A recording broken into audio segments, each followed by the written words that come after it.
কিছু কিছু কাস্টমার ভাইরা আছে আমাকে কল দেয়, বলে যে ভাই JBL মাল আছে, তখন আমি বলি আছে। কয় পিয়ার দিতে পারবেন? আপনারা কেন এই কথা জিজ্ঞাসা করবেন? আপনাদের কয় পিয়ার প্রয়োজন? আপনারা কয় পিয়ার প্রয়োজন? আপনারা আমার কয়েকটা ভিডিও দেখলে তো আপনাদের ধারণা হয়ে যাব। হ্যাঁ, আমি ভিডিও প্রতিদিন ছাড়া পছন্দ করি না। ভিডিও ছাড়া বুঝাবো না যে আমি ঢাকা শহরের পিয়াস ভাই।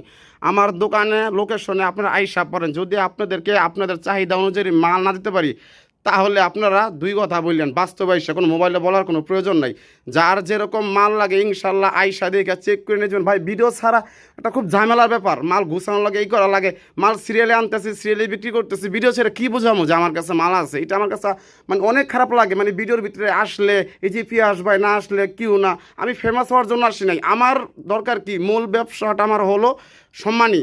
আমার মূল ব্যবসা হলো প্রফেশনাল। আমি প্রফেশনাল কাতারে আছি, প্রফেশনাল কাতারে আমি থাকতে চাই। আমি হকারদের মতো প্রত্যেক দিন 15,000 20,000 টাকার ভিতরে বক্স চাইরা সাউন্ড সিস্টেম ব্যবসা আমি নষ্ট করি না, ইনশাল্লাহ করবো না।